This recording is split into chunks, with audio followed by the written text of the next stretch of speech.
Ilia is now over to you, so please. Thank you very much for the very warm introduction, and yeah, I'm very happy to give a talk here. As Josh already said, basically this is going to be a talk about mostly the fundamental groupoid, but as one can sort of also read here, can people see the yellow highlights? Because okay, great. Yes. Because I'm going to try to highlight a few things every now and then, so it's nice if it can be seen. So, but I'm also going to give you sort of applications in something called monoid schemes. I'm going to give you a very brief overview of what these things are later on, but not too deeply. So this is quote unquote the battle plan that I want to sort of go to, and these are basically in two different parts. So one can see part 1 and part 2. So this is going to be the actual theorem. This is sort of the most important part, and I'm going to try to make this understandable in some sense. And then there's going to be a small example, and then there's going to be a bigger example. And to give you the bigger example, I'm going to basically talk about this a little bit. Now, it's a bit unfortunate because it's not going to be really enough time to explain these things all that well. So I will just skim through it, basically just try to give the idea of what is being done. I don't expect everything here to be perfectly understood by people who have never seen these things. But it's maybe still fine. So one can sort of understand maybe the complexity of things involved. That's the most that I'm aiming for at that point. So what are we going to talk about? What is the whole point here? Well,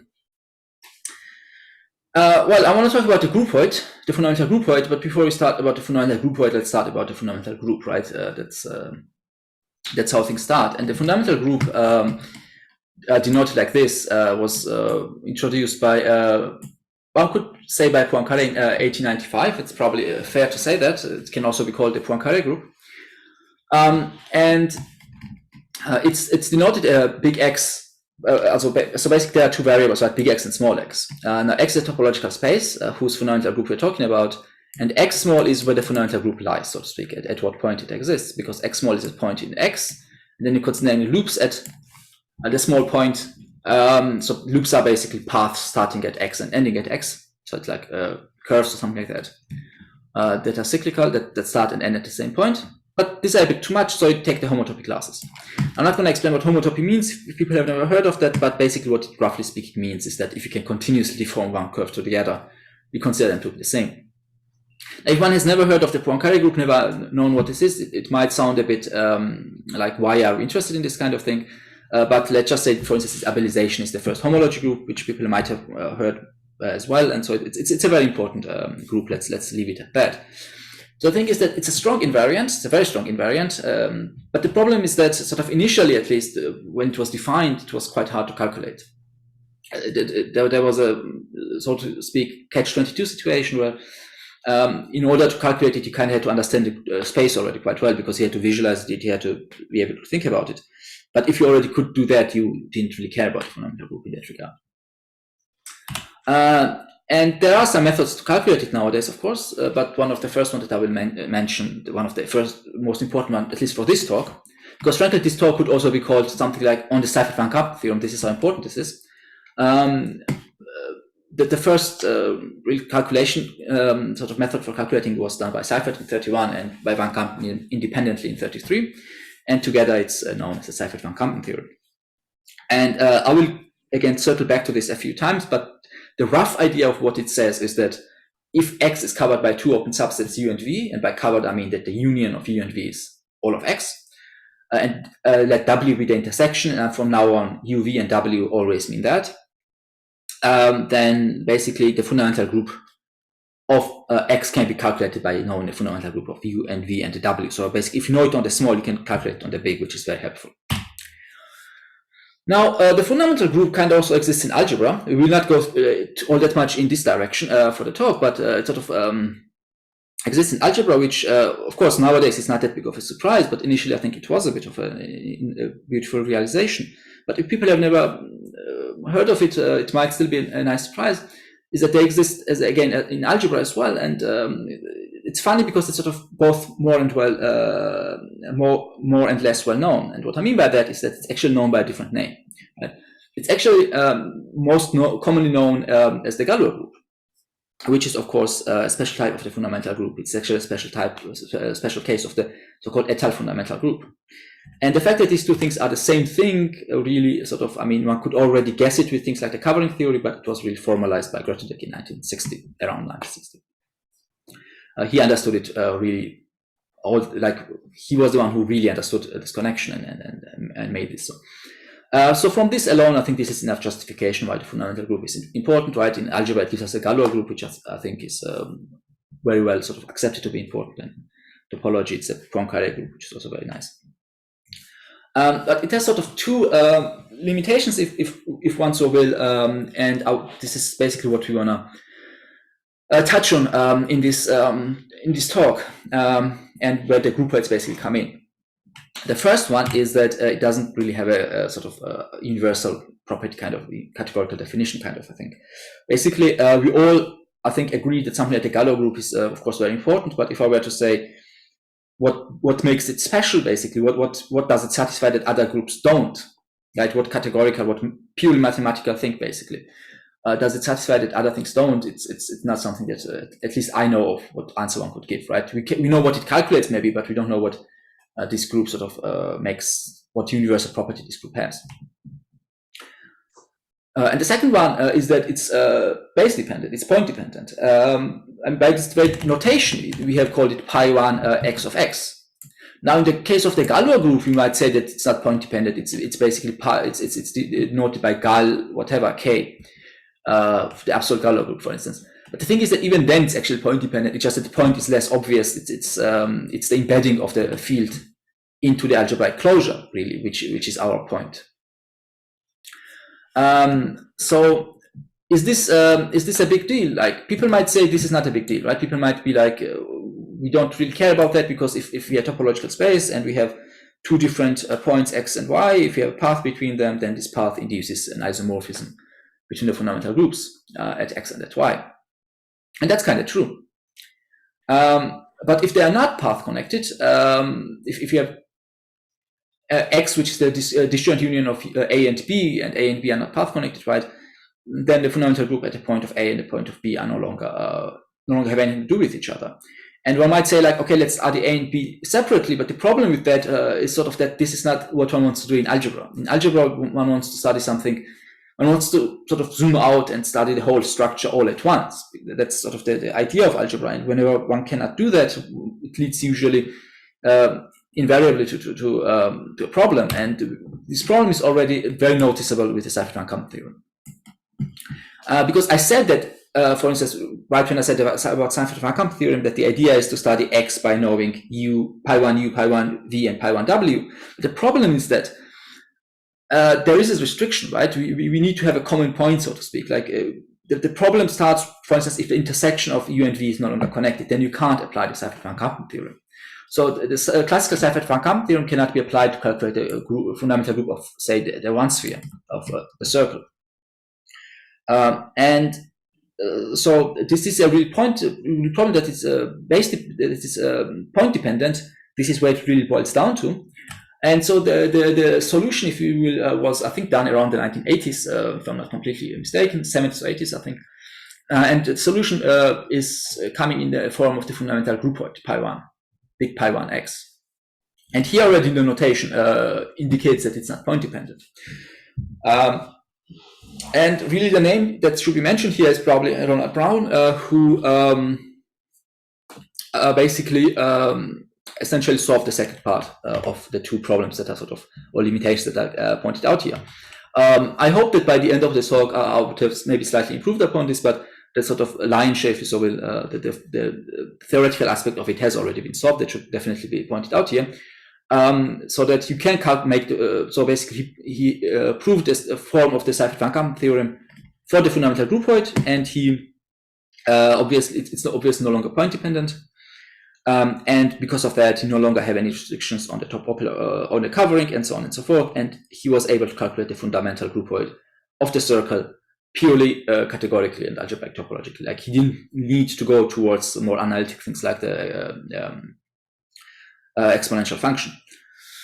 So that is where the fundamental groupoid really comes in, and as I said, this is no longer point dependent. Yeah, what is a fundamental groupoid? Well, it's first of all a groupoid, as the name indicates, and the groupoid by definition is a category where every morphism is an isomorphism. Really, that's the definition. It's not all that complex in that regard. And I think the groupoids really sort of, I don't know if they were first defined for the fundamental groupoid, but that's when they at least took off, right? That's the main example, if you will, of a groupoid. So if you have topological space X, for me to say what the fundamental groupoid of X is, basically I have to tell you what the objects and the morphisms are. And the objects are just taken to be the points of X. And so it's about as simple as it can be. And for every 2 points A and B of X, I have to tell you what the morphisms are, and the morphisms are defined to be the homotopy classes of paths between them.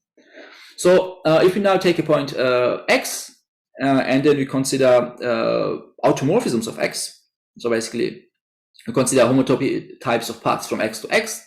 It's another way of saying homotopy classes of loops at X, so really it's immediately clear that for an object X small, the automorphisms of that are just a fundamental group at that point. And as it's sort of immediately clear in some sense, one can really think of the fundamental groupoid as something like this.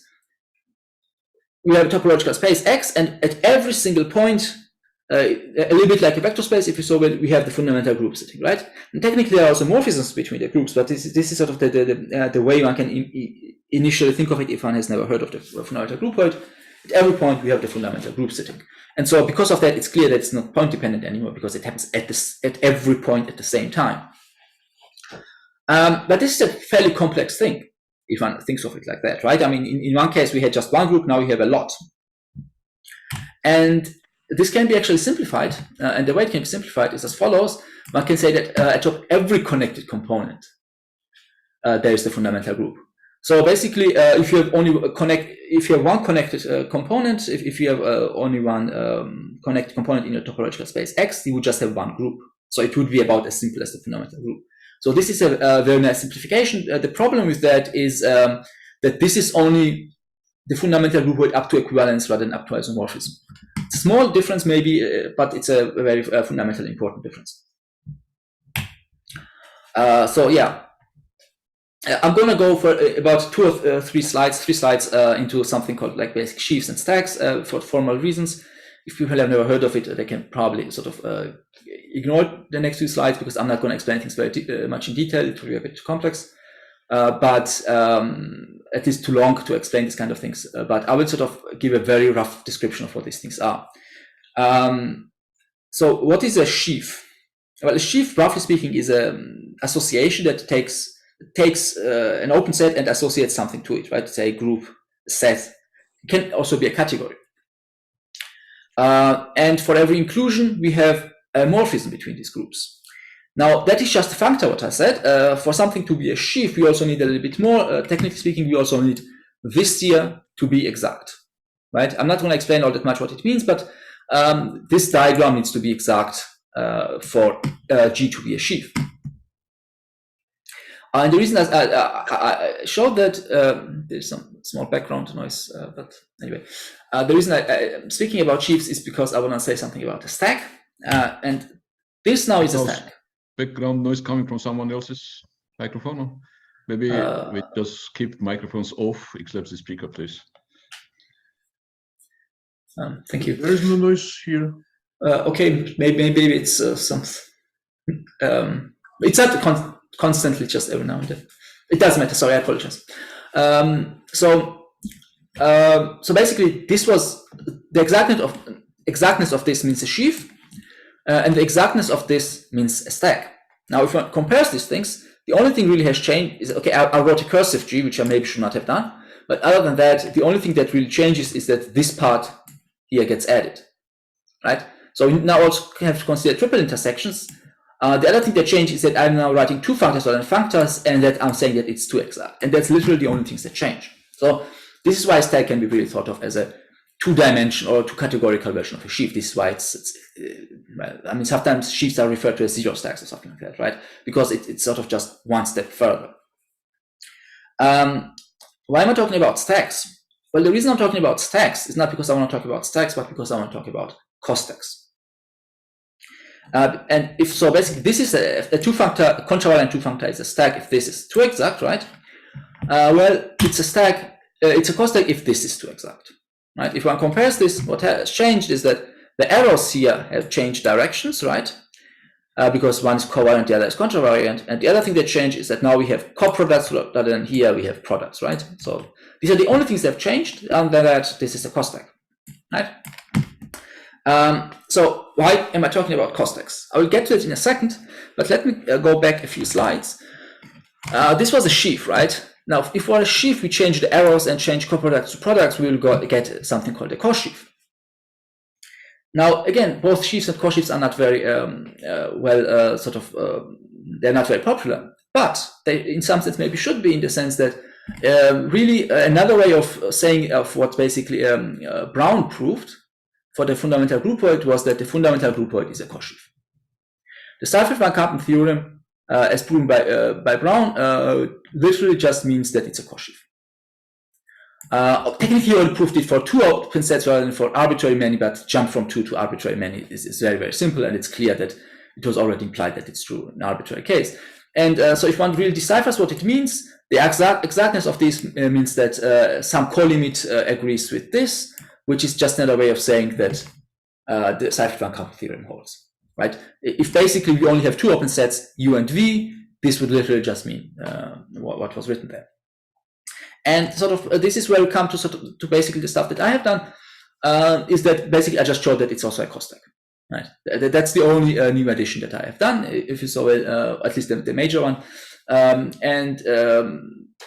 Yeah, that's really the difference. And so one might be like, okay, is this an advantage or not, right? Because on one hand, Kosteks are more complex. But I'm going to also, throughout the talk, argue that it might also be simpler.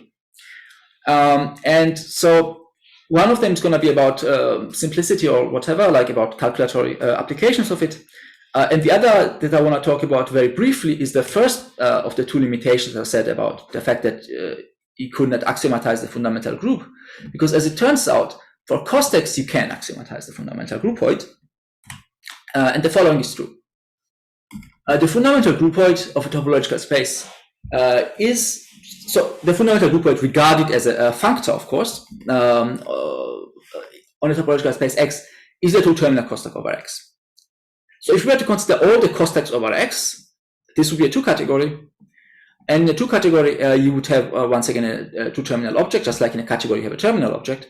And this 2-terminal object, as it turns out, would be the fundamental groupoid. And there is no such thing for the co-sheaf, right? It's not the 2-terminal object in the co-sheafs or anything like that, or initial or any such thing, right? This is only true for the Kostek version. So this is the semi-answer to the first limitation, and I mean semi because it's not really addressing the fundamental group, it's addressing the fundamental groupoid. Of course, you can get the fundamental group out. Yeah, is that a question? So what we are looking at? It's a theorem or the easy observation? Or? Yes, this is basically my observation. This is in a 2015, I think, paper that I wrote. It's a theorem in its own right. Yeah, okay. Exactly. Yes. So after you know that it's a Kostek, proving that it's a 2-terminal Kostek is actually very, very easy, because all you have to do is basically, when you have a covering like this, you have to now cover it with what I'm going to call a discrete covering. And what I mean by a discrete covering is that the fundamental groupoid of UI should be a discrete groupoid, the intersection should be a discrete groupoid, and the triple intersection should be a discrete groupoid. And by discrete groupoid, I mean that it's a groupoid which doesn't have automorphisms, other identities. It can have basically pi0, but it can't have pi1, right? And if you take an open set and cover it like that, which usually you can do if the topological space is nice enough, then this will be just a bunch of points. So you'll have always a functor in points, because that's just sort of, it's essentially a terminal thing. And so you will have functors in this one, functors in this one, functors in this ones. So the 2 exactness, basically the universal property of the co-limit or 2-co-limit will imply that you will also get a functor into this one. And this is basically how we be able to prove that you always have a functor into pi1. But for that, you need it to be a Kostek. It doesn't work for a co-sheaf. So this is the first, basically, semi-answer to the first question. But it's, again, the axiomatization of the fundamental groupoid that I was able to give, not of the fundamental group. That is still in some sense open. You can get the fundamental group out of the fundamental groupoid by taking the automorphisms. But purely conceptually speaking, this is the answer to the groupoid, not to the group. So for the group, it's still completely open. I don't know if it can be done.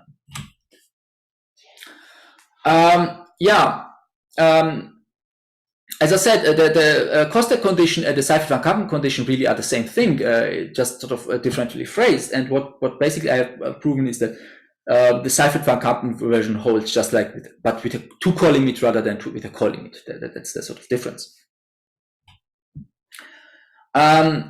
So is that an advantage or disadvantage, right? Because as I said, of course, Kosteks are more complex than Koshis. They are a more complicated object. But the thing is that it allows us something.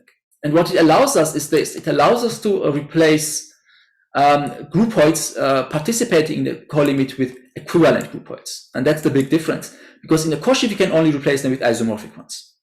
But here you can replace them with equivalent ones. So basically, whenever you can replace something with an equivalent category, you can usually make them very much simpler. And I want to go through an example. I want to go through an example of the circle. And let us cover the circle with two open sets. Right? One is U, and the other is V. And the purple is basically both in U and in V, both red and blue at the same time.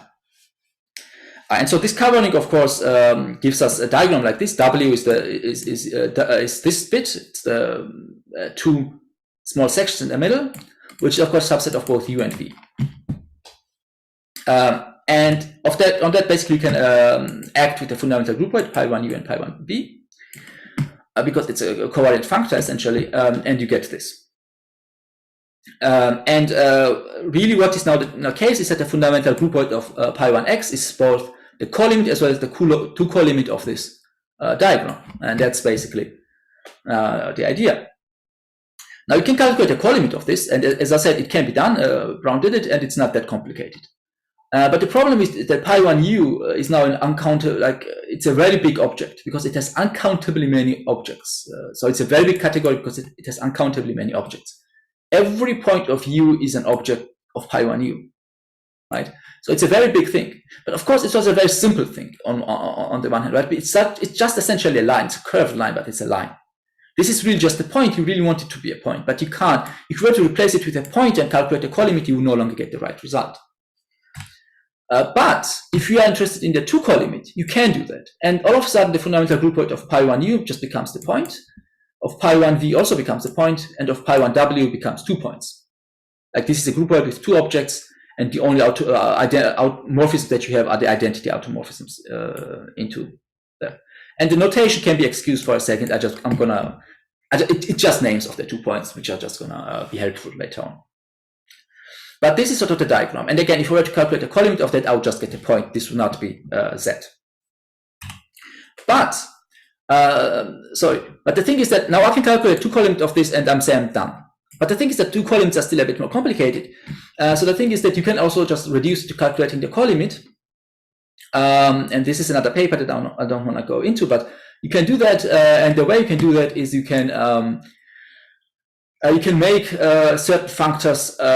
So basically, if you make sure that certain functors are injective on objects, then a call limit and two call limit are going to coincide. Now you might say like, okay, but it is not injective on objects. But the thing is that every functor between groupoids can be made injective on objects. It can't be made surjective on objects if it's not already surjective, but it can always be made injective. So that's the nice thing about it. So you can always reduce the calculation of two call limits to call limits. So if you have a diagram like this, what you can do is this. You can take this groupoid with one object and make an equivalent groupoid with two objects, and an automorphism between them. Just one, mind you. If you have more than one, it's no longer equivalent, but if you have just one automorphism, then these two things are now equivalent. And likewise, this is equivalent to this. And so now you can just basically split this functor into something like this, and the call limit and the two call limit of this diagram is the same thing as the two call limit of this diagram. But the two call limit of this diagram is the same thing as the call limit of this diagram. And so we're going to calculate the call limit of this now, which is going to be a lot simpler. And the way you calculate the call limit of this is you take the call limit of the objects, you take the call limit of the morphisms, and then you generate a category out of that. So the call limit of the objects, because these are sets, is very, very simple because, of course, you take the disjoint union of all the objects, and then you make two objects equivalent if they're coming from the same thing. So A1 and A2 become equivalent because both of them are hit by A1, and the equivalence class is going to be called A. And B1 and B2 are going to become equivalent because B1, 2 is mapping to them, and you're going to call the equivalence class B.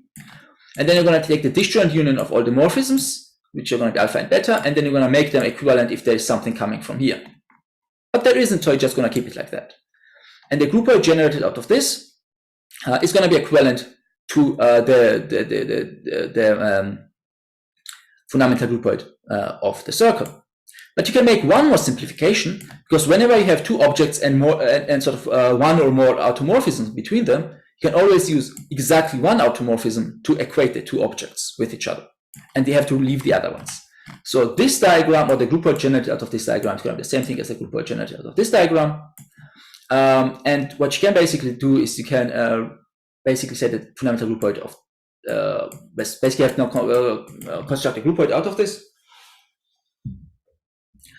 Which basically just means that you have to add compositions, right? You just have an automorphism alpha, but now you have to add all the compositions that can have alpha, alpha squared, and so on and so forth. So it's immediately seen that it's just the free group with one generator.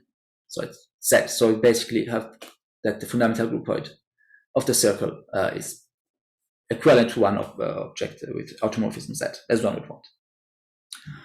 So this is the first part of the talk. If the people have any questions, this would be the best time to ask, because then I'm going to move on to this monoid scheme thingy and give a more complex example of this groupoid.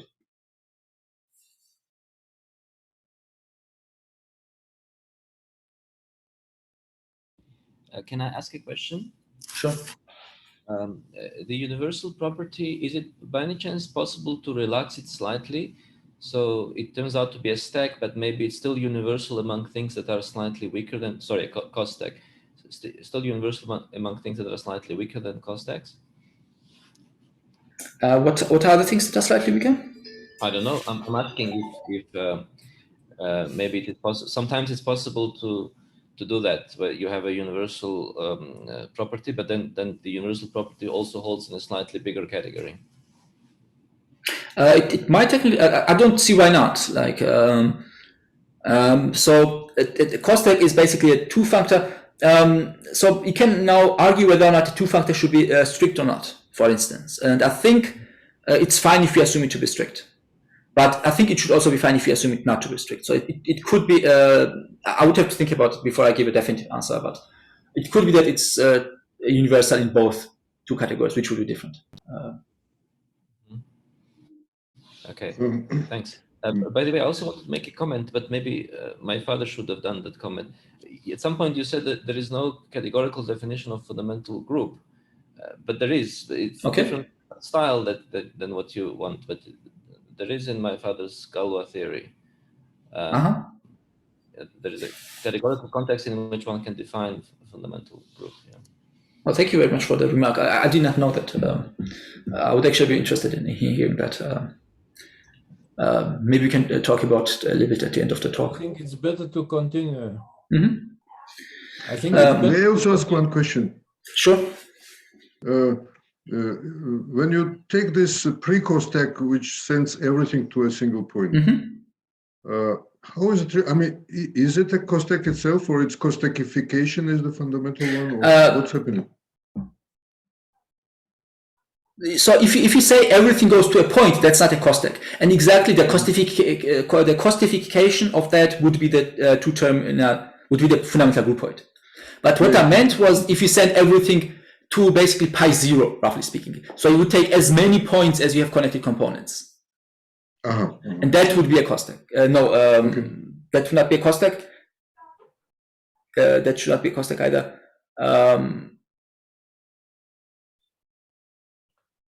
No, that would be a cos stack in that regard that the fundamental groupoid would be everywhere just a discrete groupoid. So it would just be the fundamental groupoid. Just you have chosen the covering in such a way that you don't have pi 1. So fundamental groupoid would be a simple one in that regard. Thank you. Okay, so I'm going to continue now, and I'm going to basically now try to give a more complex example of what I have done here. That's basically the only thing that's going to happen now. I'm not going to really explain what monoid schemes are in too much detail. This is more just an overview of what kind of a mathematics also exists for people who might be interested. That's basically it. And at the end, I'm just going to give an example that's really the point. It's just going to be a very brief overview. So by definition, a monoid is a group without requiring inverses. And for us, a monoid is also always going to be commutative, at least for this talk. So basically, really, you have binary operation, you have a unit, the binary operation is associative and commutative, right? And think of the natural numbers n, so 0, 1, 2, 3, 4, 5. And that's a monoid, right? That's, if you will, a very important monoid. That's the so-called initial object. That's like Z among groups, right? Z under addition. But the thing is that, of course, this is how monoids are defined. This is how not defined, but this is how monoids were always thought about. And it's, of course, a very, very important way to think about it. But there's another way of thinking about them. And we can also think about them as rings without addition, right? So in the first one, we think about them lacking a property. In the second one, we think about them lacking structure. So in the first case, if you so will, monoids generalize groups. But in the second case, monoids mimic rings, right? And the nice thing is that in the first case, of course, monoids are harder than rings, than groups. But in the second case, monoids turn out to be simpler than rings, right? That's the sort of rough idea. And this, I think I should probably say the name Katsuyama Kato here at this stage, because I don't know if he was the first one. That would be a big claim, but he was the name really to be mentioned here when it comes to this kind of thinking that monoids should be thought of as rings without addition. I think it's fair to say. Who was that? Katsuyama Kato. He showed that toric varieties and monoid schemes are essential. This sort of can be reduced to that. In '94 was it, I think. So it's not. It's a fairly recent way of thinking about monoids. And the really surprising and beautiful thing about that is that if we were to take something from algebraic geometry and put it in this world, so long as you forget addition, everything holds. And I don't mean you have to be like very creative in how you interpret things or whatever. I mean, literally just take a textbook and you just rub out the word addition everywhere, every statement with addition, and everything magically works. At least in the beginnings. I mean, I don't know about like very abstract and complicated stuff, but everything in the beginning really just works perfectly the way we want to expect. An ideal would be a subset that is closed under multiplication from the monoid. That's basically it, right? Because you no longer think about addition. Prime ideal would be exactly the same thing, right? Whenever you have the product A times B in a prime ideal, you would need either A or B to be in there, and so on and so forth. Localization, of course, being already done with multiplicative subsets, that is to say with submonoids, so addition never even plays a role. So this is clearly done exactly as one would expect, and so on and so forth. And also the Zariski topology, like the prime ideals, once again, are a topological space. They're actually way, way more than a topological space in monoids, but they are also a topological space with this Zariski topology. And the point that I'm trying to say is that whenever you take a monoid, you can make a affine monoid scheme out of that, which would be exactly this, exactly as for rings. And you can now start gluing them again, and you can get a monoid scheme. Now, this is what a monoid scheme is really. You just take a monoid, you mimic the construction of rings, and then you make a scheme. But there is one isomorphism really for me that really gives the whole thing meaning, and this. It's very, very simple, but very, very important. Let me interpret what this means. K is for us a ring. Often enough, it's of course a field, but it's a ring a priori. And M is a monoid. Now, whenever we have a ring and a monoid, we can make a monoid algebra. If you never heard of the term monoid algebra, think about group algebra. This is the same thing. For a group algebra, you just don't require inverses, so you can do it for a monoid, and this would be a monoid algebra. Now, every element of the monoid becomes an element of the monoid algebra. So if you can localize the monoid M with F, which is once again a monoid, and you can take the realization. So you can take the monoid algebra out of that. Or you could have first taken the monoid algebra and then localized with this element F, which was now regarded as an element of Km. The thing is that these two things are isomorphic.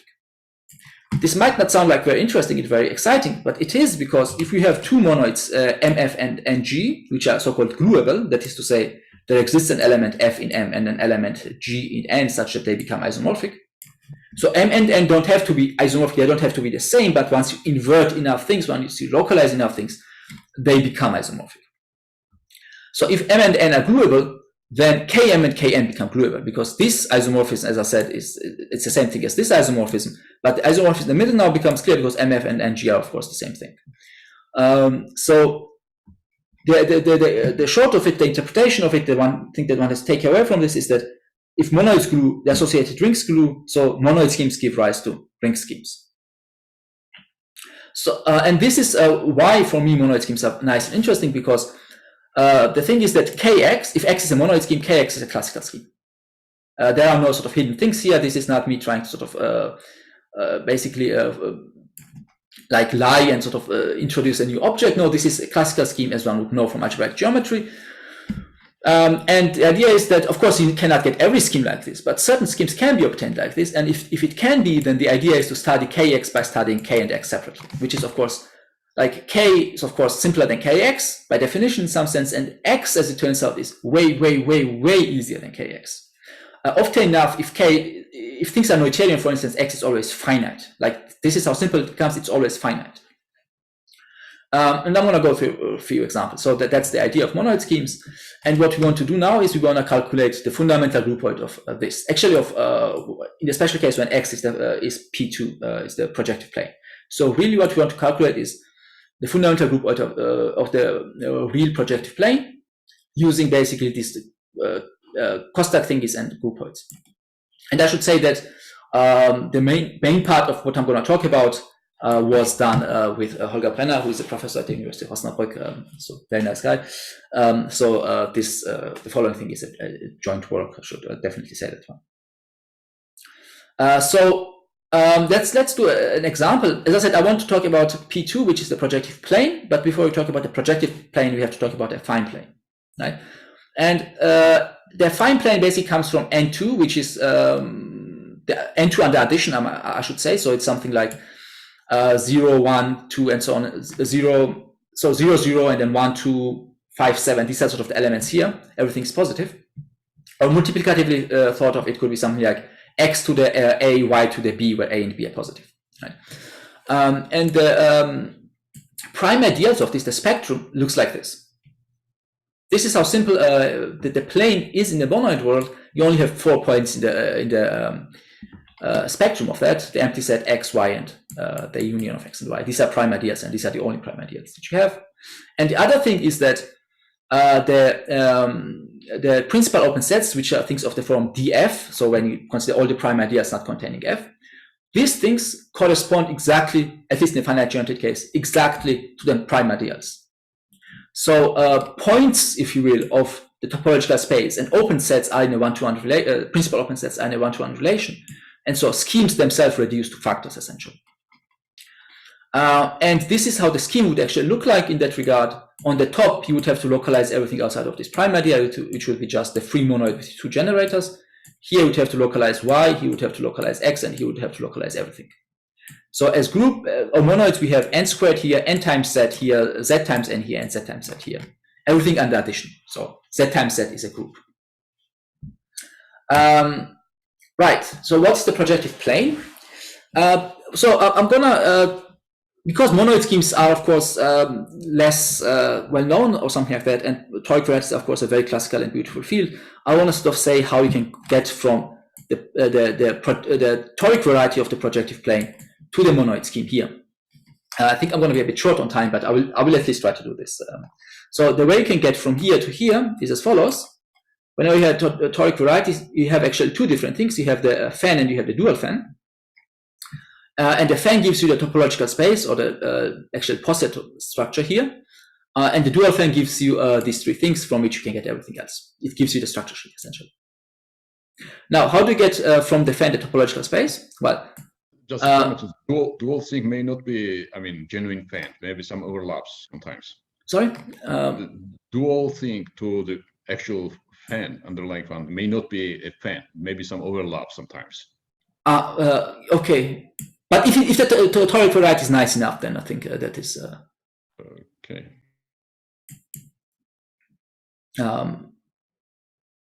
So the way you go from the plane from the toric variety from these 2 fans to here is this. So you consider how many. So what's the highest dimensional object that you have? In this case, you have 3 planes, and so you put 3 points here on the top.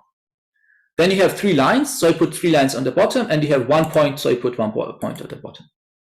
Then you start thinking. This point, so this line, if you so will, is connected to, first of all, this plane, and it's connected to this plane. So you're gonna put 2 arrows here. And likewise, this point is, for instance, sort of a subset, if you will, of this line, this line. So all these 3 lines are gonna go down here. This is how you obtain this topology, this poset, which is very simple. And from this dual object, you're gonna get here the structure sheaf as follows. If you have the blue one, so the blue one is generated by these 2 points essentially, and this point is 1, 0, and this point is 0, 1. So essentially x and y. The red one is generated by this point, which is 1, -1, so x, y -1, and 0, -1, so y -1.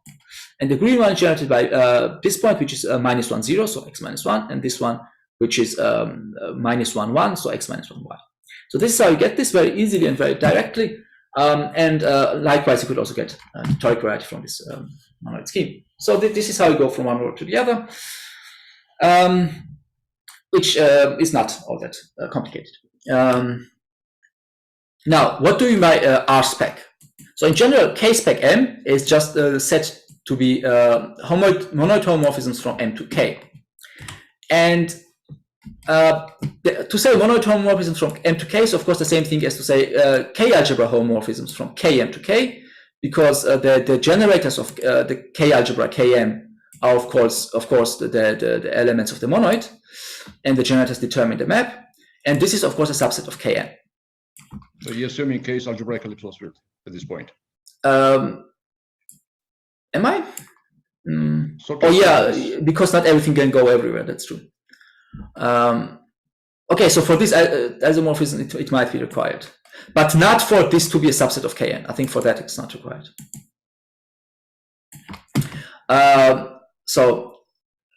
Okay, thank you. Yeah, thank you. That there is maybe a bit of a hiccup there, but so the important thing that I want to say is that K-spec M is still a subset of Kn. This is a real sort of object. So when I consider R-spec M, this is a real subset of the real of Rn, so of something. And this isomorphism, once again, that this implied this here, now also implies that these things are isomorphic. Sorry, that K-spec M and K-spec N are isomorphic. So once again, if we take a monoid scheme X, we can get R-spec or K-spec X. So this is what I wanted to get at. If we take a monoid scheme X, we can get K-spec X. And really, this is what I want to do now. I want to calculate pi1 of R-spec X. And the reason I want to calculate pi1 of R-spec X is the following reason. It's this. This is basically what was proven in Osnabrück, which is, I'm going to give a very, very brief, just going to write out the statement, but the proof required some work, is the following, that if M has non-trivial idempotence, then there exists homotopy between R-spec M and the following. So with M star or M times, I mean the units of M. So you take the biggest subgroup, and then you tensor it with C2, with the group with 2 elements. So this becomes massively small, right? And the idea being that if M is finitely generated, this is going to be, of course, finitely generated. So I take a finitely generated group, we tensor it with C2, so you're going to have finite copies of C2. Now, the homes from C2 to R are of course going to be only 2 points, right? Because T, where T squared equals 1, can only go to like -1 or 1. There is no other element whose square is 1. So R-spec of C2 is just 2 points. And if you take the tensor of them, it's going to just give you a disjoint union. If you so will. Sorry, it's going to give you just a product in R-spec. So really, you're going to have like 8, 16, 32 points. But this is now in the real geometry, in the real world. So whenever you have finitely many points, you can't have any loops. You can't have any homotopy, any real, homotopic groups. You can't have pi1. And so the big pi1 of this is always going to be a discrete groupoid. And that's the point. There's also a formula for non-trivial idempotence, but I will not go into that. That's the point, is that whenever you have a monoid scheme X, if you consider pi1 of R-spec Mi's, where Mi's are the covering, the affine coverings of X, these are always going to be discrete groupoids. And the functors, I should say, can also be easily found. And so we have found, I'm going to skip this a little bit. So what we have done is we have found a so-called discrete covering of our topological space X. So for this, we can calculate the fundamental groupoid very, very easily now using the stuff that we have discussed by just considering it as a cost stack and calculating 2-column it. I don't really have much time for this, so I apologize. I will just basically run through it. It will probably not be understandable, but I just want to sort of at least show how this kind of things would be done. I will try not to go over time. So the projective plane looked like this. And now you have to basically take rspec of every one of these points. Rspec, so you have to have rspec n squared, rspec n squared, rspec n squared, rspec n times z, rspec n times z, and so on and so forth. But we remember this simplification here, this first one, because there are no idempotents here. And so we take the units of these things. So we have to take rspec of the units of n squared, which is just, it doesn't have any units other than 1. So it's going to be C1, and then you have to tensor it with C2, and that's also going to be C1. So this is just going to be a point. So it's rspec of C1, rspec of C1, rspec of C1, and then you have rspec of C2, and then you have rspec of C2 times C2, because the units here are the whole monoid, which is which is z squared.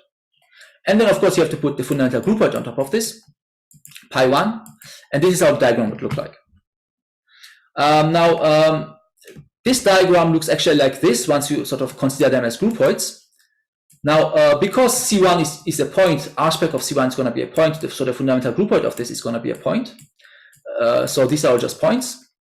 Here you have 2 points, and here you have 4 points. Now, so these 2 arrows just indicate the functor from this groupoid with 2 objects into this groupoid with 1 object. So you're just going to have, this is canonical, so you don't really need to even draw it. I just drew it. So the only thing to consider is this, because from 4 objects, you can have many functors into 2 objects. And I'm not going to explain how these factors are done. I'm just going to show how it goes. This groupoid went like this. You take the first 2 and go to the first one, and the third and the fourth, which goes to this one. In the middle, this is how it goes, the first and third. And in the last one, the distribution is the outer and the innermost. So the first and the fourth and the second and the third go to individual ones. And this is how the fundamental groupoids look like. And the 2-column limit of this is exactly what we want. Once again, we did what we did back then. We sort of quote-unquote stretch these groupoids. We make the functors injective on objects, and not just injective, but actually bijective and even more identities. So this functor, and now I no longer draw 4 lines, just 1, because it's clear now how the functor looks like, because the first one goes to the first, the second to the second, third to the third, and fourth to the fourth. This is true for every single functor. This functor is also like that, and all of them are like that. It's identities on objects. Of course, this was 1 object, so we have to have everything connected here and here and here. And here, nothing has to be connected because these are already 4 objects. The only thing, once again, to consider is the middle, because this is where the sort of interesting thing happened. And what happened is that the first and the second were connected, so we connect the first and second and the third and fourth. Here, the first and the third were connected, so we connect the first and the third and the second and the fourth. And here we connect the first and the fourth and the second and the third. So this is how the 2 isomorphisms here are done. And now you have to calculate the colimit of this thing, which would be just this thing here, modulo this. Again, I will not explain how it's done. I assume that most people already know how to calculate the colimit of diagram like this. And if not, I'm not going to be able to explain this in a minute. But this is how it would look like. And once again, you can simplify this diagram to this by just taking one of the automorphisms and setting it to 1. And now this becomes automorphisms. And once again, you can simplify this again by taking one of these isomorphisms and setting it to 1 and making them to automorphisms. And you can do this once again. And the relations that we had from the second line become simplified, of course, as well. And ultimately, you're going to get a group with 6 generators modulo these relations, which are trivially seen as 3 generators with these relations, which are just isomorphic to C2. So I'm going to finish here. I realized it was very rushed at the end. I apologize for that, but I didn't want to go over time. Thank you all for your patience and listening. And, thank you very much. It was a very interesting talk. Let's stop recording and we now start asking questions.